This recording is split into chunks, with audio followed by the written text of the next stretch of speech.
Hello everyone, welcome you all in my YouTube channel unique aviation.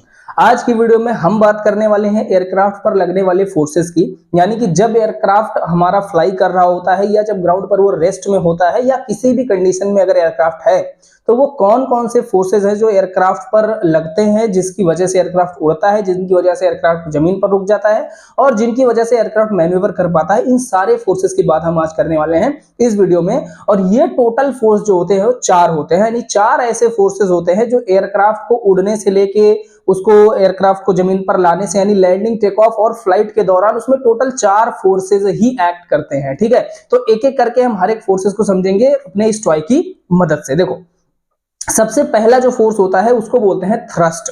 ठीक है, तो हम एक तरह से समझ लीजिए एयरक्राफ्ट के फेजेस की बात करेंगे। तो एयरक्राफ्ट के फेज क्या होते हैं? पहले वो क्या करता है? टेक ऑफ करता है। टेक ऑफ करने के बाद वो क्या करता है? बिल्कुल स्ट्रेट होता है, क्रूज करता है। क्रूज करने के बाद वो लैंड कर जाता है। ठीक है, अभी के लिए हम ये ब्रॉडली 3 तरीके के फेजेस मानेंगे। तो टेक ऑफ करने के लिए आपने देखा होगा एयरक्राफ्ट क्या करता है? रनवे पे पहले दौड़ता है, यानी उसको आगे जाने के लिए एक फोर्स चाहिए होता है। ठीक है, जो एयरक्राफ्ट को आगे की तरफ ढकेल सके, एयरक्राफ्ट को आगे की तरफ ले जा सके, वो फोर्स को हम बोलते हैं थ्रस्ट। ठीक है, और ये फोर्स एयरक्राफ्ट को मिलता कहां से है? तो ये आप जो देख रहे हैं एयरक्राफ्ट के 2 इंजन। ठीक है, बड़े एयरक्राफ्ट हो तो उसमें 4 इंजन लगे होते हैं, बहुत ज्यादा छोटा एयरक्राफ्ट है तो उसको आपने देखा होगा यहां पर एक छोटा सा इंजन लगा होता है। तो इंजन कहीं पर भी लगा हो, कितने भी लगे हो, उनका काम होता है एयरक्राफ्ट को थ्रस्ट प्रोवाइड करना।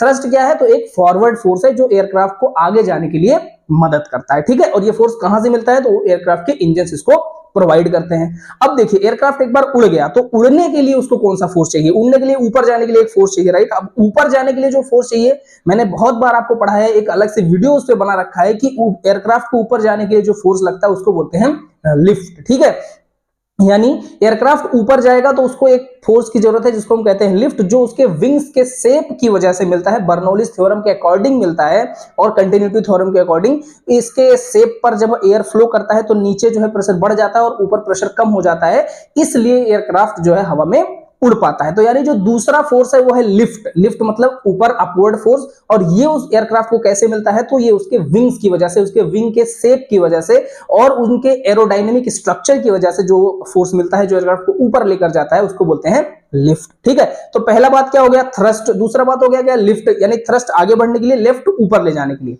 अब एयरक्राफ्ट आप जानते हैं जब हवा में जाता है तो ऐसा थोड़ी है कि ऐसे सीधे ऊपर चला जाता है, ऐसा थोड़ी होता है। वो ऊपर भी जा रहा होता है और आगे भी बढ़ रहा होता है। ठीक है, यानी ऊपर भी जा रहा है और आगे भी बढ़ रहा है। तो इस कंडीशन के लिए, क्योंकि वो ऊपर भी जा रहा है और आगे भी बढ़ रहा है, इसीलिए आपका थ्रस्ट और लिफ्ट दोनों होना जरूरी है। क्योंकि आप अभी मैंने आपको बताया ना कि टेक ऑफ करते टाइम उसे थ्रस्ट चाहिए, लेकिन एक बार टेक ऑफ कर गया तो उसे लिफ्ट चाहिए तो चाहिए ही, इसके साथ साथ थ्रस्ट भी चाहिए ताकि वो हवा में आगे भी बढ़ सके। तो अब आता है हमारा तीसरा फोर्स जो कि है ग्रेविटी, या फिर हम जिसको वेट बोलते हैं। ठीक है, तो आप सभी जानते हैं वेट का मतलब क्या होता है।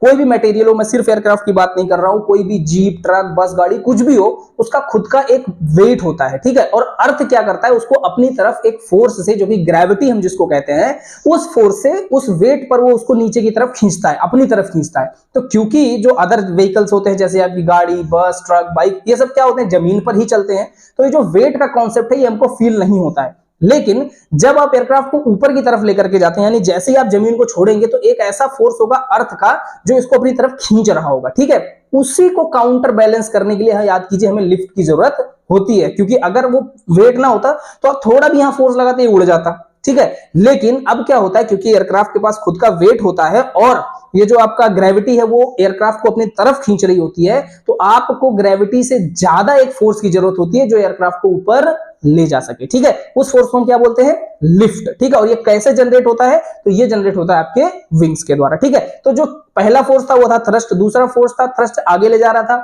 दूसरा फोर्स था आपका लिफ्ट जो कि ऊपर ले जा रहा था, और तीसरा फोर्स जो है वह है वेट। ठीक है, ये फोर्स जो है ये अपने आप से लगता है, इसके लिए हमें कोई चीज करने की जरूरत नहीं होती है। ये किस वजह से प्रोड्यूस होता है? तो जो आपका एयरक्राफ्ट है उसके अंदर जो सामान है, उसके अंदर जो आदमी है, उसके अंदर कोई भी सिस्टम लगा है, इन सारी चीजों का खुद का मास होता है और उस मास की वजह से ग्रेविटी के द्वारा इस एयरक्राफ्ट को नीचे की तरफ खींचा जाता है। ठीक है, तो ये तो हो गया 3 फोर्स। चौथा फोर्स होता है ड्रैग, जो कि बहुत ज्यादा इंपॉर्टेंट है और इसको भी हम लगाते नहीं, एयरक्राफ्ट पे अपने आप प्रोड्यूस होता है, जैसे आपका वेट प्रोड्यूस हो रहा था। ठीक है, तो ड्रैग क्या होता है? जब एयरक्राफ्ट आगे की तरफ बढ़ता है तो आगे की तरफ बढ़ने की वजह से हवा जो है आके अलग अलग स्ट्रक्चर्स पर टकराती है, क्योंकि जितनी ज्यादा तेजी से आगे बढ़ेगा हवा उतनी जोर से टकराएगी। तो ये स्ट्रक्चर्स मैंने पहले भी बहुत बार आपको बताया है कि बहुत ज्यादा एरोडायनामिकली स्मूथ होते हैं, यानी इसको ऐसा बनाया जाता है कि जब हवा इसको इस पर पड़े ना तो हवा इसको पीछे ना ढकेल पाए, बल्कि ये हवा से लिफ्ट लेकर उसके आगे बढ़ जाए, ठीक है। लेकिन कोई भी बॉडी इस दुनिया में ऐसी नहीं बनी है जो 100% एरोडायनेमिक हो, यानी कि जिस पर बिल्कुल भी पीछे की तरफ धक्का ना लगे। इसी तरह से एयरक्राफ्ट भी एरोडायनेमिकली बहुत ज्यादा स्मूथ होता है, लेकिन कुछ पोर्शन ऐसा होता है जो इसको पीछे की तरफ ढकेलता है, जैसे कि ये विंग्स का एरिया हो गया, आगे का फ्यूजलाज का एरिया हो गया, ये आपका फ्यूजलाज और विंग का जो ये यहाँ पे जहां पे कनेक्शन है इस जगह पर बहुत ज्यादा ड्रैग लगता है, इसको इंटरफेरेंस ड्रैग कहते हैं। और अगर आपको याद हो तो मैंने आपको वर्टाइसेस पढ़ाए थे, तो आपने देखा था लिफ्ट की वजह से भी एक ड्रैग प्रोड्यूस हो रहा था जिसको हम वर्टाइसेस कहते थे। आगे जाकर आप पढ़ेंगे हम उसको इंड्यूस्ड ड्रैग कहते हैं, ठीक है। तो वो एक तरह से ड्रैग हो जाता है। तो यानी कि आप एक तरह से कह सकते हैं एयरक्राफ्ट की फ्लाइट में कोई भी ऐसा फोर्स जो उसके थ्रस्ट को और उसके लिफ्ट को अपोज करता हो, यानी ऊपर जाने को अपोज करता हो और आगे जाने को अपोज करता हो, उस फोर्स को हम क्या बोलते हैं? ड्रैग बोलते हैं, ठीक है। तो ये चार ऐसे फोर्सेज होते हैं जो हमारे एयरक्राफ्ट को चाहे लैंडिंग, टेक ऑफ, फ्लाइट या फिर क्रूज, किसी भी फेज की बात करिए, हर एक फेज में ये चार फोर्सेज लगते ही लगते हैं और हमेशा लगते रहते हैं, ठीक है। अब बात होती है मैन्यूवर की। मैन्यूवर मतलब ऐसे एयरक्राफ्ट घूम गया, इधर घूम गया, सीधा गया, ऊपर गया, नीचे गया।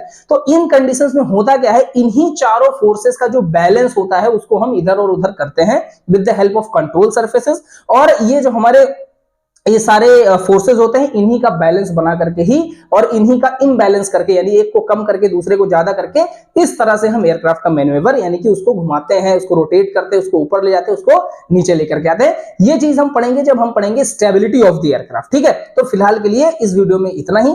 अगर आपको ये वीडियो बहुत ज्यादा पसंद आई हो तो आप वीडियो को लाइक कर सकते हैं, चैनल को सब्सक्राइब कर सकते हैं, बहुत ढेर सारे लोगों तक शेयर कर सकते हैं ताकि सब लोग इस वीडियो का बेनिफिट उठा सकें। Thank you.